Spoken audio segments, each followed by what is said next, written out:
남녀노소를 불문하고 우리는 모두 선택에 대한 강박증을 가지고 있습니다. 매 순간에도 우리는 선택에 대해서 고민하고 내가 지금 선택받았는가, 내가 타인으로부터 선택되어졌는가 하는 염려와 고통이 있습니다. 우리 함께 자신의 삶을, 오늘 하루 아침의 삶을 잠시 생각해 보면 좋겠습니다. 오늘 아침에 눈을 뜨고 우리가 교회에 이 시간에 오기까지 얼마나 많은 선택을 하셨습니까? 저의 경우에는 아침에 일어나서 몇 시에 일어날까, 5분 더 잠을 잘까, 10분 뒤에 일어날까 라는 고민부터 시작을 해서 오늘 아침에 무엇을 먹으면 좋을지, 물은 따뜻한 물이 좋을지 차가운 물을 마시는 게 좋을지, 오늘 어떤 옷을 입고 가야 설교대에 올랐을 때 보기가 좋을지, 어떤 것을 먹을 건지부터 선택을 하였습니다. 아마 여기 계신 성도님들도 마찬가지실 겁니다. 선택의 내용은 다르지만 우리의 매 순간은 어느 것에 대한 고민, 여러 가지 선택지 중에 한 가지를 골라야 된다는 부담감을 가지고 있습니다. 우리의 인생 중에 아주 중요한 순간은 언제였을까요? 물론 사람마다 다 그 중요한 순간들이 다를 것이지만은 그 중요한 순간에는 모두 선택의 기로에 있었다는 것은 공통점일 것입니다. 그렇기 때문에 프랑스에 계셨던 실존주의 철학자 한 명이 이러한 얘기를 하셨습니다. 장폴 사르트르라는 사람이었는데 삶에 대해서 다음과 같이 이야기를 했습니다. 아마 여러분도 많이 들어보셨을 것입니다. 그가 말하길 인생은 B와 알파벳 D 사이의 C이다 라고 이야기를 했습니다. 이 말뜻이 무엇이냐 하면은 우리가 태어나는 것을 영어로 birth라고 하죠. 그리고 죽는 순간까지 데스를 경험하기까지 끊임없이 선택을 하면서 산다. 초이스라는 C를 따서 끊임없이 초이스를 하며 산다라고 이야기를 했습니다. 우리는 태어나서 죽는 순간까지 끊임없이 선택을 하면서 삽니다. 이것이 인생의 본질 중 한 개이겠죠. 선택하고 또 선택하고 그 선택들이 모여서 아주 커다란 다른 선택지를 가져다 줍니다. 그뿐만이 아닙니다. 우리는 한편으로는 선택당하기도 합니다. 선택당하고 싶어서, 지목당하고 싶어서 삶을 조금 더 가치 있게 살아보고자 하는 것이 인간의 본능이지 않을까 싶습니다. 선택당하고 싶어하는 것에 대한 두려움 그리고 기대를 가장 잘 나타내는 분은 요 근래 제 주위에 계신 분들 중에서는 저희 아버지이십니다. 저희 아버지에게는 손주가 2명이 있으십니다. 그런데 그 손주 중에 막내는 아직 말을 못하고요. 첫째는 이제 막 말을 아주 잘하기 시작하는 7살입니다. 그런데 이 첫째 손녀딸이 말을 떼면서부터 저희 아버지가 가르치신 질문과 답이 있습니다. 첫째 손녀 이름이 신아인데, 신아야, 이 세상에서 누가 제일 좋아? 를 만나는 순간마다 물어보셨습니다. 그리고 대답은 할아버지요 라고 하게 만드셨습니다. 대답은 할아버지. 이러니까 우리 첫째 조카는 아빠를 말하기 전에 할아버지를 먼저 말했습니다. 할배를 먼저 말했다는 거죠. 그런데 작년까지 우리 첫째 조카는 할아버지가 제일 좋고 할아버지가 이 세상에서 나를 가장 제일 사랑하시는 분이라고 기계적으로 대답을 했습니다. 마음에 이제 별로 감흥이 없고 할아버지가 하도 말씀을 하셔서 반복 학습에 의하여 할아버지라고 이야기를 했는데 이제 신아가 내년이면 초등학교를 가게 됩니다. 그래서 머리가 좀 컸습니다. 그래서 이제 뭐를 좋아하는지 뭐가 내 마음에 드는 것인지 조금 선택을 할 수 있을 정도로 컸는데 몇 달 전 우리 첫째 조카가 말을 했습니다. 할아버지가 물었습니다. 신아야, 이 세상에서 누가 제일 좋아? 할아버지지? 하니까 신아가 한참을 대답 안 하더니 아니요, 저는 이모부가 더 좋아요 라고 이야기를 했습니다. 근데 저는 신아의 대답보다 충격적이었던 게 저희 아버지의 얼굴이었습니다. 저희 아버지가 세상을 다 잃은 듯한 얼굴로 신아를 바라보셨고 그리고 그 뒤부터 신하를 위한 선물을 준비를 하지 않으셨습니다. 이게 선택받지 못한 자의 비운이라는 거겠죠.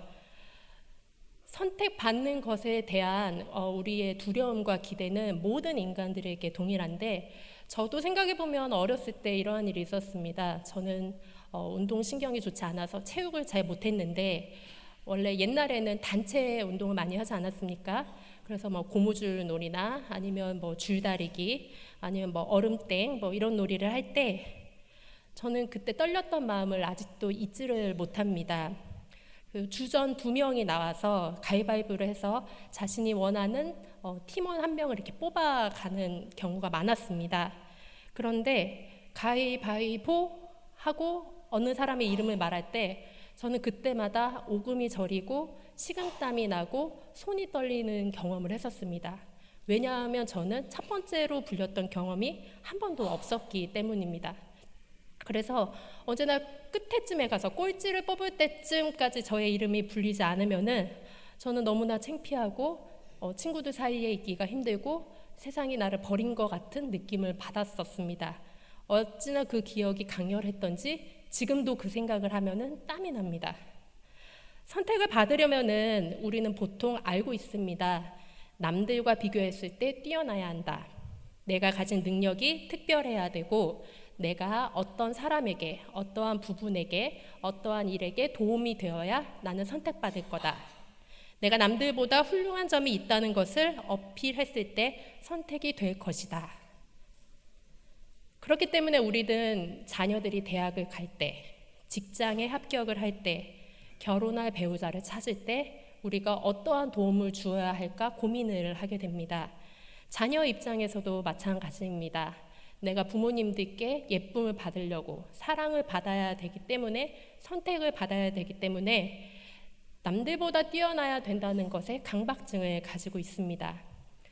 그래서 선택되어지고 싶어서 더 나아가 선택할 수 있는 사람이 되고 싶어서 우리는 소위 말하는 조건, 스펙을 쌓게 되는 겁니다.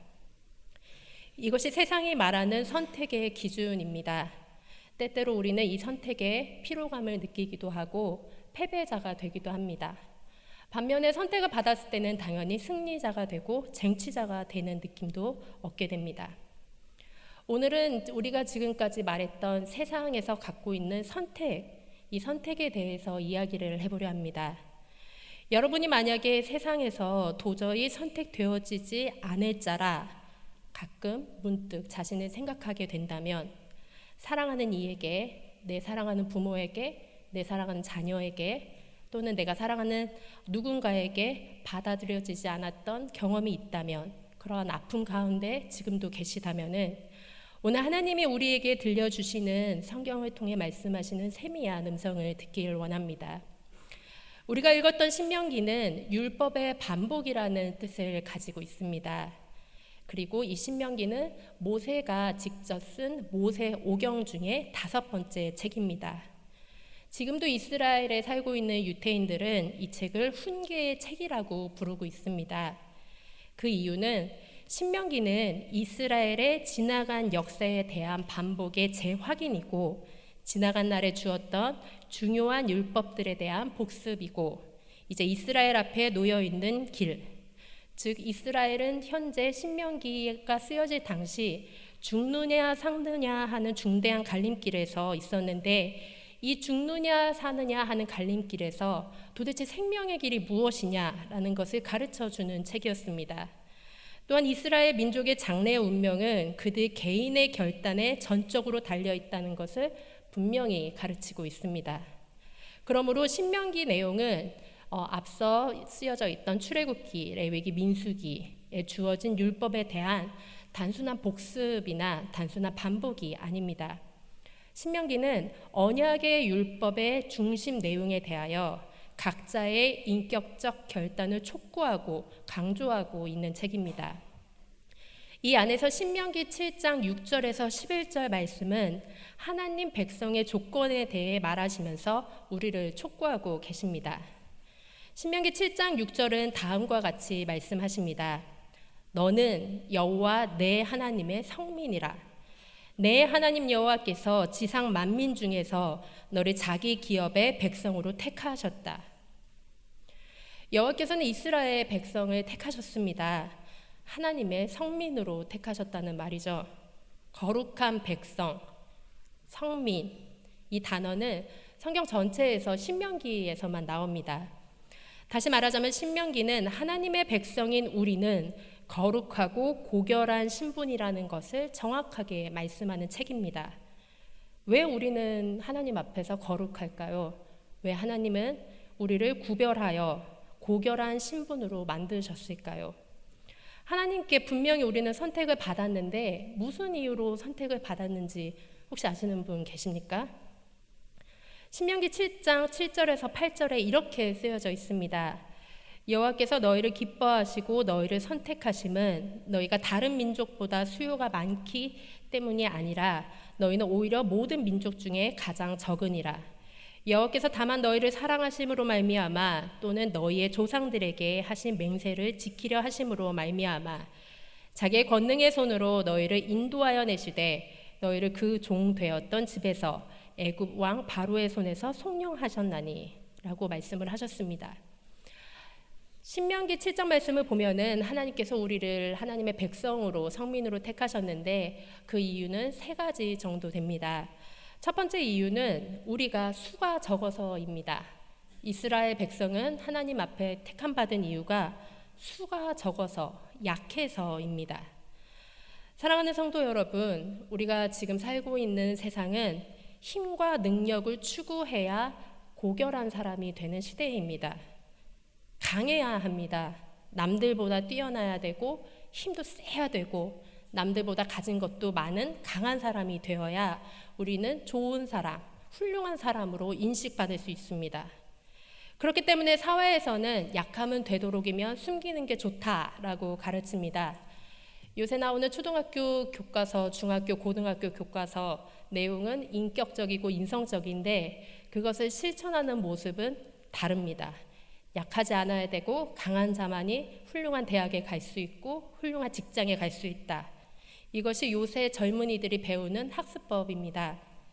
그런데 하나님의 백성은 다릅니다. 하나님의 백성은 오히려 약합니다. 하나님께서는 약한 자를 쓰시기 때문에 그리고 하나님께서는 그런 자들이 하나님을 더 의지할 수 있다는 것을 알고 계셨습니다. 그렇기 때문에 성경책 전체를 보게 되면은 약한 자만 하나님께서 거룩하다라고 부르셨다는 것을 알고 있습니다. 하나님이 너를 사랑하시고 맹세하신 영역 때문에 하나님이 되는 조건은 다 하나님께 달려 있다. 그런데 그것의 첫 번째 조건은 네가 약해야 한다. 이 말씀은 고린도전서 1장에도 쓰여져 있습니다. 1장 27절에 이러한 말씀이 있습니다. 하나님께서 세상에 미련한 것들을 택하사 지혜 있는 자들을 부끄럽게 하려 하시고 세상에 약한 것들을 택하사 강한 것들을 부끄럽게 하려 하시며 이 말씀을 보면은 하나님의 선택 방법은 굉장히 간단합니다. 여러 사람 중에서 약한 자, 미련한 자만을 고르고 골라 선택을 하십니다. 일부러 하나님은 세상이 봤을 때 가망성 없는 사람만을 뽑으십니다. 예를 들어볼까요? 우리가 구약 성경의 가장 위대한 왕, 그렇기 때문에 현재도 이스라엘 국기에 별로 상징되는 왕이 있습니다. 그 사람의 이름은 다윗입니다. 하나님께서 다윗을 왜 뽑으셨을까요? 다윗의 자격은 약했기 때문입니다. 우리가 사실 성경을 보면은 다윗이 굉장히 강하고 굉장히 사람들의 마음을 움직일 수 있는 똑똑하고 지략 있는 사람으로 설명이 되어져 있다 생각을 합니다. 하지만 다윗이 첫 번째 등장한 사무엘상 책을 보면은 다윗이 이새의 아들인데 그 아들 중에 8번째 아들이라는 말씀이 첫 번째로 기록이 되어 있습니다. 당시 이스라엘에서 8번째 아들은 치지도 않았고 없어도 그만인 아들이었습니다. 그렇기 때문에 사무엘이 그 아버지였던 이새에게 너의 아들들을 나에게 좀 보여달라라고 했을 때 첫째부터 일곱 번째 아들까지는 보여줬지만 다윗은 보여줄 생각도 안 했습니다. 왜냐하면은 별로 중요하고 내놓을 만한 아들이 아니었기 때문에 숫자로도 치지 않았기 때문입니다.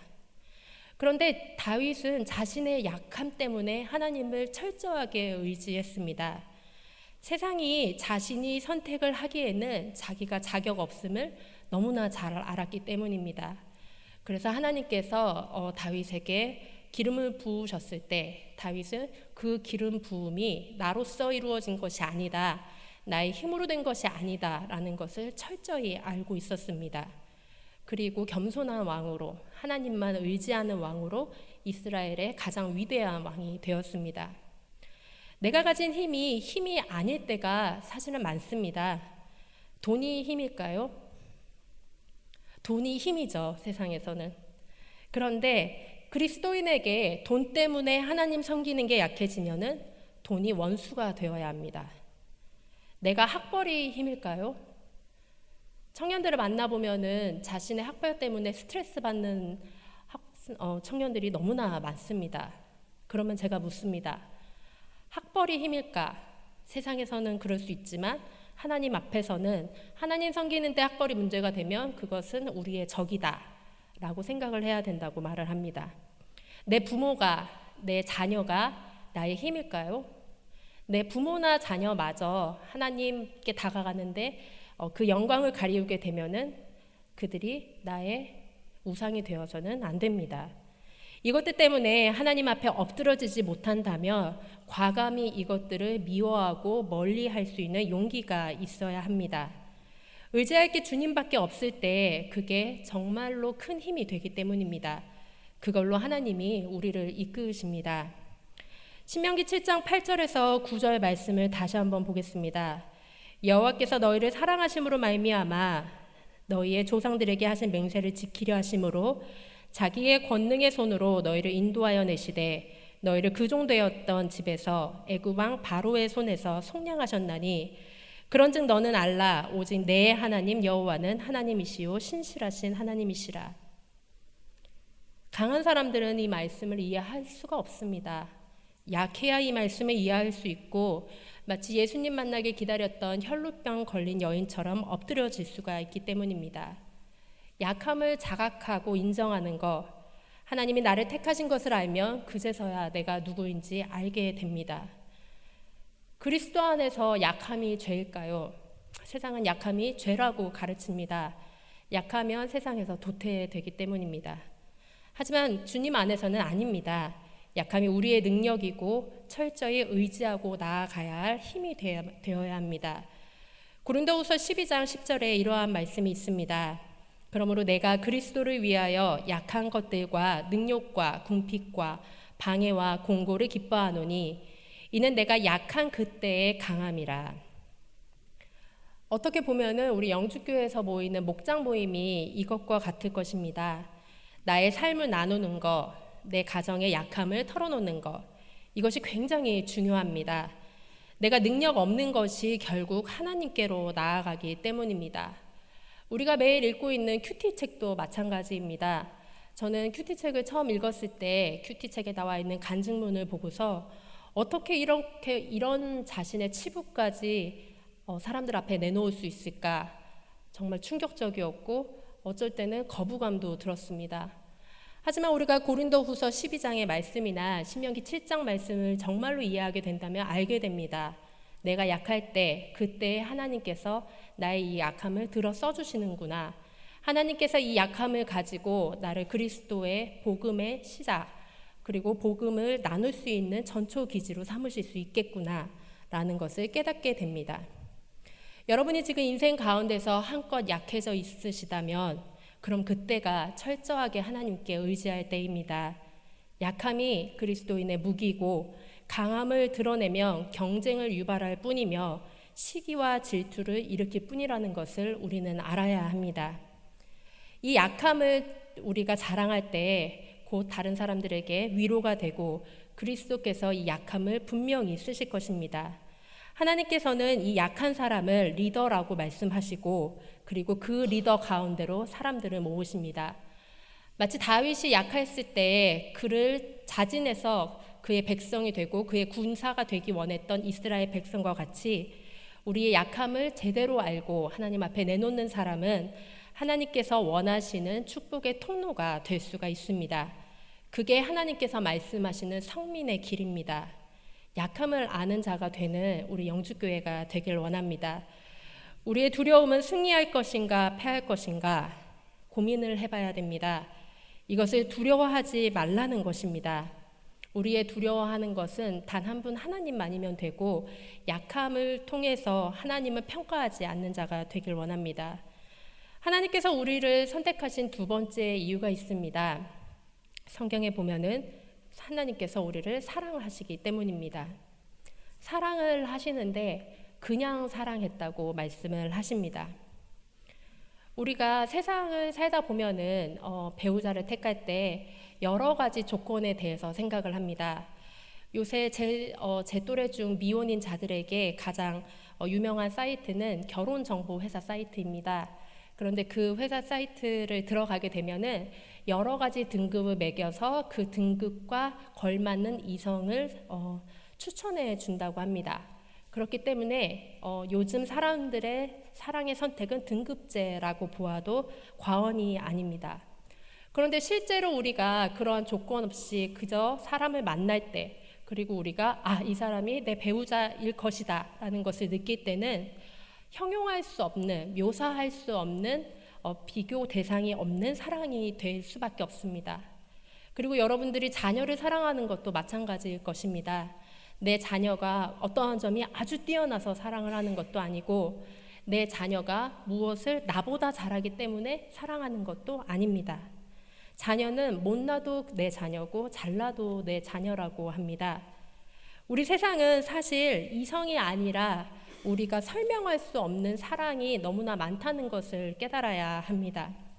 그렇기 때문에 이 우리의 사랑, 우리가 생각하는 그 조건 없는 사랑이 어디서부터 왔을까를 생각하게 된다면 성경의 말씀처럼 하나님께서 나를 사랑하셨을 때 조건 없이 사랑했듯이 나도 하나님께 선택을 받은 자라는 것을 깨달아야 되는 것을 알 수 있습니다. 하나님께서 우리를 선택하신 이유는 세 번째 이유는 조상들에게 하신 약속을 지키려 하셨기 때문입니다. 하나님이 약속하신 것은 언제나 신실하게 이행됩니다. 우리는 하나님께서 우리를 선택을 하셨을 때 이 세 가지 이유로 선택하셨다는 것을 분명히 알게 되었습니다.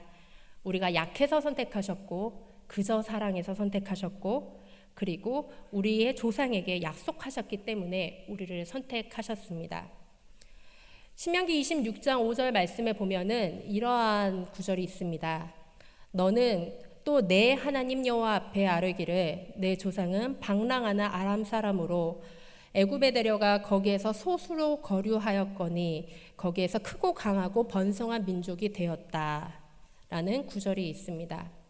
여기서 말하는 방랑하는 아람 사람이라는 것은 히브리 원어로 보면은 히브리 민족 나그네라는 뜻입니다. 그렇기 때문에 애굽 사람들이 히브리 사람들을 말할 때는 굉장히 멸시하는 말투로 했었던 뜻이기도 합니다. 하나님께서는 이 멸시당하는 나그네들을 선택을 하셨습니다. 하나님뿐만이 아닙니다. 예수님도 사실 마찬가지셨습니다. 예수님은 학식 있는 바리새인들을 선택하신 것이 아니라 학문 없는 그저 평범한 범인들을 쓰셨습니다. 그렇기 때문에 예수님의 제자들은 아주 다양합니다. 물고기 잡는 사람들부터 직업 없는 사람들까지, 그리고 예수님 그 자체가 목수셨습니다. 하나님 앞에서는 그렇기 때문에 우리가 선택을 받아서 높은 척 할 필요도 없고 있는 모습 그대로 쓰신다는 것을 알기 원합니다. 하나님께서는 나를 강하게 만들어 사용해 주십시오 라는 기도가 필요 없는 분입니다. 사실 하나님 나를 강하게 해주세요 라는 기도는 하나님의 선택 그 기준에 있어서는 좋지 않을 수도 있습니다. 하나님 나를 약한 사람을 변하게 해주세요. 이 기도도 하나님 앞에서는 어쩌면 쓸데없는 기도일 수도 있습니다. 하나님 내가 약하지만 나를 그냥 이대로 사용하여 주십시오.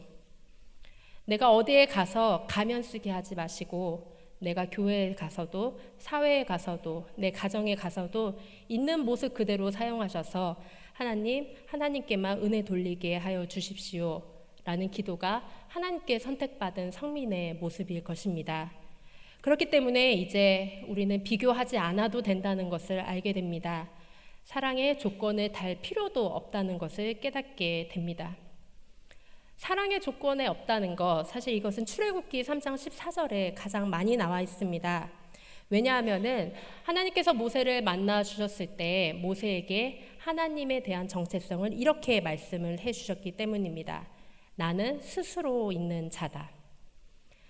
우리가 누군가를 비교할 때, 사람을 묘사할 때는 비교를 하면서 사람을 설명할 때가 많습니다. 하지만 근원적인 존재를 설명할 때는 비교로 설명이 되지가 않습니다. 하나님은 비교 대상이 있을 때 하나님이 될 수가 없습니다. 절대적인 우리의 신이 되실 수도 없습니다. 근원적인 사랑이 되려면 절대적이어야 합니다. 왜 사랑해? 내가 이성과 이성이나 내 자녀나 내 부모님께 물었을 때 그냥 너를 사랑해 라는 대답이 정답이겠죠. 그것처럼 하나님께서도 나는 그저 하나님이고 나는 그저 너의 신이다 라고 말할 수 있고, 그 고백에 우리가 엎드릴 수 있는 자들이 되어야 됩니다. 조건이 아니라 조건보다도 조건을 뛰어넘을 수 있는 그리스도인들이 되길 원합니다. 이런 것들을 생각을 했을 때 우리는 요즘 사회가 얼마나 힘든지를 깨닫게 됩니다. 특히 우리 청년들을 생각할 때, 젊은이들을 생각할 때, 우리의 자녀들을 생각할 때 이러한 것들이 불안하고 두려운 사회에 살고 있습니다. 여러분, 혹시 요즘 교회로 올라올 때 보이는 그 큰 은행나무를 보실 때가 있습니까? 그 숙대 입구역에서 시작되는 그 키 큰 나무가 요즘 가을을 맞이해서 노란색으로 묻으려고 합니다. 저도 얼마 전에 그 길을 쭉 걸은 적이 있었는데 걸으면서 굉장히 설렜던 기억이 납니다. 그리고 이러한 생각이 들었습니다. 아, 우리가 믿음으로 걷는 것이 이런 것이겠구나. 믿음으로 걸어갈 때 이 길처럼 어찌 아름답지 아니할까라는 생각을 했었습니다. 그런데 그 길을 쭉 감상을 하면서 올라오다가 제 마음이 턱 먹히는 것이 있었습니다. 왜냐하면은 그 길을 쭉 올라오게 되면은 사거리쯤에서 용산고를 보게 됩니다. 그런데 그 용산고에는 주말마다 여러 가지 현수막들이 걸립니다. 혹시 보셨는지 모르겠습니다. 땡땡 대기업 인적성 검사, 땡땡 공무원 시험, 영어 시험 능력 평가 등등의 여러 가지 시험이 그 은행나무 길 끝에 걸려 있습니다. 그리고 제가 깨닫게 됩니다. 아, 이 믿음의 길에도 선택과 조건이라는 무수한 많은 시험이 있구나.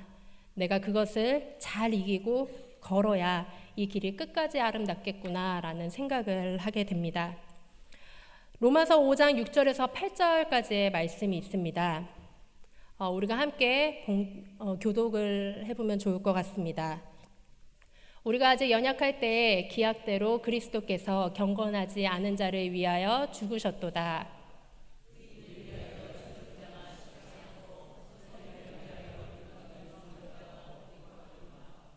우리가 아직 죄인 되었을 때에 그리스도께서 우리를 위하여 죽으심으로 하나님께서 우리에 대한 자기의 사랑을 확증하셨느니라. 아멘. 예수의 사랑은 조건 없는 선택입니다. 오히려 우리가 보잘것없을 때, 우리가 죄인일 때 더 기쁘게 맞이하십니다.